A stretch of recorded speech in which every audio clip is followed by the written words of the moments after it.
Apparently, there's two things on this planet that I love to make more than anything, and that's farming games and point-and-click side-scrollers. Which makes sense, to be fair. Those are games I like to play, especially ones with deep and compelling narratives, or things that I can project deep and compelling narratives onto. I'd love to do something like that one day with my own game, and have those rich stories, so why not start here? I present to you all the original Rose's Garden, one of the first games I ever made during my time here in my college program. Well, the last version I worked on is broken because I added in new assets and didn't change hitboxes. I do have an earlier version without the updated art that has the core gameplay, and that hasn't really changed much, so that's what we'll be seeing footage-wise today.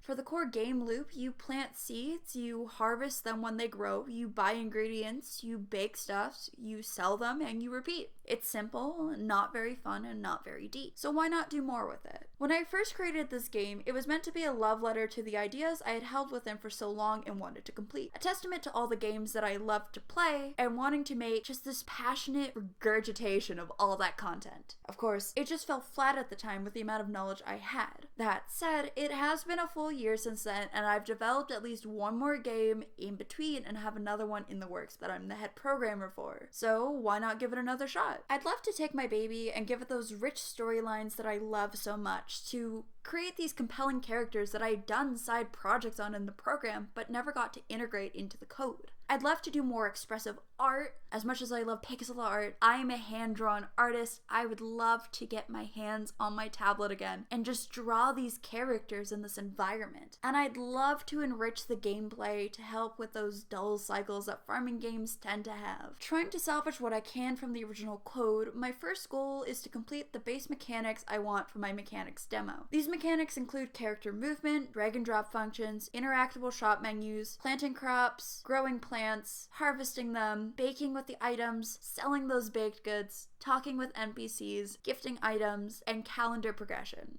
Calendar progression is a big one for me because I'd love it if I could take this demo from being just the tutorial with the basic game loop afterwards into working it be at least a whole month of gameplay to showcase what I can do in that time period. For the level design demo, I'd love to have my backgrounds done and my story arcs finalized. While I don't think the stories will necessarily be included, there's no reason that I can't do a story bible to go alongside my demos and be working on this in the background for when I am ready to take this past just the vertical slice stage. As for the backgrounds, I want to challenge myself. I'm a character artist first and foremost, and tend to neglect my backgrounds, and as such, a lot of my demos will either be character focused and have every character animation done, or they'll be mechanics focused and have every single mechanic planned out to a T, but the backgrounds just tend to get neglected and left half done or as placeholders even by the time I get to the polish stage, which tends to clash with everything else. And finally, the UI and polish demo, the last one that we'd be submitting during the term, and here's where I'd really like to sink my teeth in and just get my dialogue UI integrated and my shop menus all done and stylized, and to have the character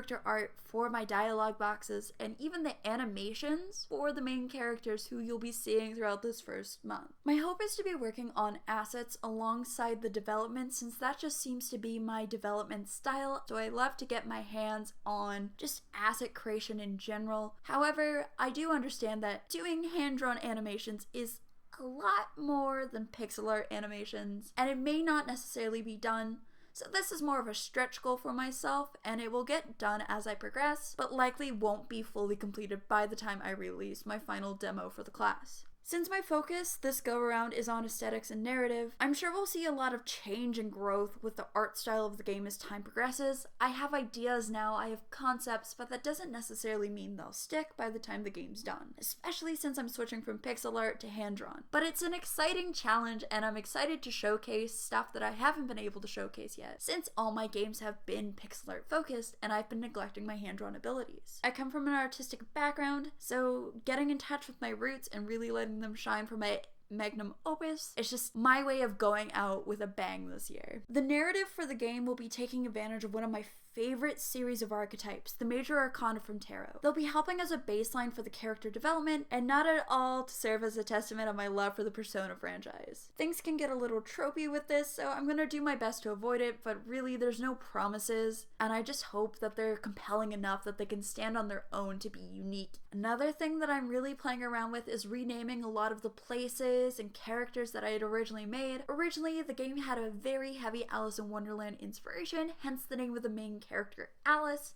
I love naming my characters, and without the constraints, I just feel I have more freedom to make the names even more fitting for who they're designed to be. Seeing how development goes, who knows? I may even take this further past these videos and final class submission, working to bring my full vision to light, but only time will truly tell. The thing with the vertical slice is it's a great way to test your game and see if you want to take it further, because if there's something missing, you can figure it out, or if it's just not fun and not worth the time, you have a demo that showcases what you can do, and then you can move on to the next project. There's so much I'd love to do with Middlesbrough and the Terracotta region, as well as with Alice and her family. The first game teased Rose's illness, sure, but there's so much more behind it than what I was able to show on screen. Am I getting in over my head? Maybe a little. Could a game of this scale take years to develop? Of course. But for now, we're just gonna take this one bread roll at a time.